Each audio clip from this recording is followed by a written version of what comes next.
தமிழக வாக்காளர்களுக்கு சிறப்பு அறிவிப்பு. இந்த தேர்தல் படிவம் இருக்குல்ல, வாக்காளர் படிவம், கணக்கீட்டு படிவம், இத யாருடைய உதவியும் இல்லாமல் தன்னந்தனியாக 3 மணி நேரத்திற்குள் எந்த பிழையும் இல்லாமல் முழுமையாக பூர்த்தி செய்து கொடுப்பவருக்கு அமெரிக்கா ஐடி கம்பெனியில நிரந்தர பணி, மாசம் 4 லட்சம் ரூபாய் சம்பளம் கொடுக்கப்படும். அப்படி போக விருப்பம் இல்லைன்னா இந்திய தேர்தல் துறையில் உங்களுக்கு உயர்ந்த பதவி வழங்கப்படும். என்னடா ஏய், ஏண்டா எங்களை இந்த படிக்கும் போதே நெஞ்சு வலிக்குடா, ஏண்டா எங்களை இந்த துன்பப்படுத்துறியா? நீங்களாம் படிச்சுட்டு வேலைக்கு வந்தேலா? மாடு மேய்க்கிறவனுக்கு கூட நல்ல மனிதாபிமானம் உள்ள அறிவு வேலை செய்யுமே, படிச்ச உங்களுக்கு அறிவே இல்லையா? இதை எந்த பைய பூர்த்தி செய்வான்?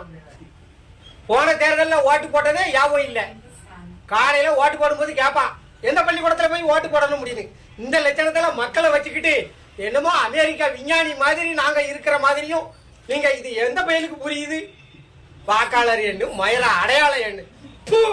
உங்ககிட்டலாம் ஓட்டு போடுறத விட பேசாம இருக்கலாம். நீ இல்லைன்னா ஒரே அடியா அறிவிச்சிரு, தேர்தலே கிடையாது, மக்கள் ஓட்டு போட வராண்டாம்னு ஓப்பனா சொல்லிட வேண்டியதானே. நீங்களே இருந்துட்டு போங்கப்பா, அதிபர் ஆட்சி முறையை கொண்டு வாங்க. எதுக்கு ஓட்டுக்கு 2000 கொடுத்து கஷ்டப்படணும்? என்ன சாதாரண எனக்கு படிக்க தெரியாது, நான் எவங்கிட்ட போய் பூர்த்தி செய்ய? படிச்சவனுக்கே இந்த பாரத்தை பூர்த்தி செய்ய தெரியாது.